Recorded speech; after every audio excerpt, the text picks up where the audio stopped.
There's no question that technological miracles have saved the lives of many people in life-threatening situations. But technology can only go so far. The story you're about to see is real. The footage is real and it's intense. It's an amazing story of a man who defies the laws of science. Las Vegas, Nevada, January 18th, 1990. During a downpour that was much heavier than usual, the Las Vegas Fire Department was kept busy with numerous accidents caused by an overflowing flood channel. Just past midnight that same night, 26-year-old Murray Brown was at a local pool hall. He had moved to Las Vegas a month before to look for work in the booming housing industry. The game was on Murray's side that night, and he was also enthusiastic about some job prospects. When Murray decided to call it a night, he didn't know that he was leaving his luck in the pool hall. Driving home on an unfamiliar stretch of road, he swerved to avoid hitting something on the street and flipped over into the overflowing flood channel. A passing motorist called 911. For the firefighters who answered the call that night, only a miracle would keep this tragedy from claiming more victims. At first, there was no way to know whether there was someone in the car. If someone was in the Jeep when it went over, we figured they probably weren't in it. They either got themselves out or was washed downstream. A tow truck cable was hooked up to the Jeep and an attempt was made to lift it up.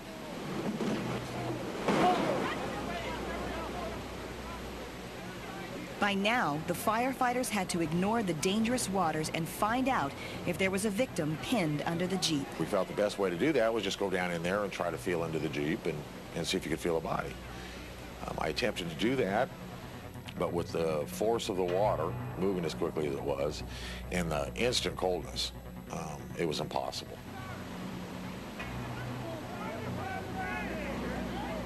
We lifted it from where it was upside down to one side. And then, the tragic revelation. They said, "Oh my God, there's somebody in the Jeep." A pair of legs and white shoes just came floating to the surface. I'll never forget the white shoes. At that point in time, because the tow truck was having so much problem, we decided just to hold the vehicle tipped halfway and tie it off and try to perform a rescue. Our big problem was how we were going to get this guy out of the Jeep, onto the bank, and we don't want to endanger any more people than we have to. We know that any fireman or emergency personnel that falls into this channel is going to get swept down the channel just like the victim would have.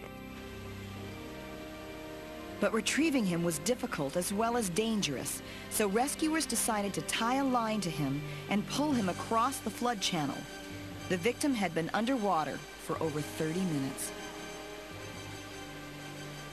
When Captain Perry Hort jumped in to grab him, he was swept away. Miraculously, fireman Bill Combs was able to stop them both at the safety line. Chief Hort had the victim straddled underneath his legs. And he screamed to Billy, "He's under me. I got him in my legs. I got him in my leg. Get him." It was probably one of the hardest things I've ever done physically in my life, was to try to hang on to the rope and hang on to him. Well, I reached around and I ended up getting the guy around the waist, but he was so big, I couldn't get my arm even halfway around the side of him.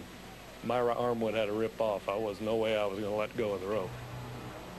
Would this terrible night become more tragic? The rushing water was equal to 400 pounds of weight on Captain Hort as the other rescuers formed a human chain. And so they could reach out and they grabbed him. And when they pulled him out, they pulled my legs out kind of from under me. I mean, I couldn't move. And the water had a hold of me. Meanwhile, rescuers tended to the victim. He was not breathing. His heart wasn't beating. He was dead. At that time, I started to think about how long we were on the scene, how long it took us to get him out, and then no one knew how long he was in there. And I really thought at that time everything we did was in vain. But firefighter Curtis Harper wouldn't give up. I was on the gurney administering cardiac compressions. We determined from the run reports, from our arrival time at the scene, from the time we left the scene, that he was underwater for 36 minutes. Not breathing, no heartbeat, you know. Basically, I thought we had recovered a body. You know, when you fail, you think you failed at doing your job. You don't feel very good about it. Then, the most incredible miracle happened. En route to the hospital, we did in fact get a heartbeat, a blood pressure from the patient. That was amazing to me. That was absolutely amazing. What was amazing about this case was the fact that he had been submerged for a long period of time, and in fact they still had a detectable heartbeat. I think that his guardian angel was looking over him that night. Then another miraculous circumstance. A one-of-a-kind blood-warming machine was being tested at the University of Nevada Training Center. We hooked catheters to the artery and vein in the leg, big arteries and veins, used his own heart to pump the blood into the machine through the artery, warmed it in the machine, returned it to the vein where it could go to his heart and lungs and warm his whole body again, very rapidly. Although he was in a coma, Murray Brown was alive. Murray Brown came to us almost dead. It was a miracle that they got him out. And Murray Brown was living proof that miracles do happen. First thing I remember is waking up in a hospital and having my parents present at the time. Basically, what I'm trying to say is I'm a young man and I don't always stop to smell the flowers. And now that I have a new lease, I think I'd like to stop and smell the flowers more often. The whole series from the rescue to him going to the hospital to this amazing blood-warming machine that the doctor just happened to be in Las Vegas on that night. I don't think this man would have survived without some help from the paramedics, a good trauma team, and help from above.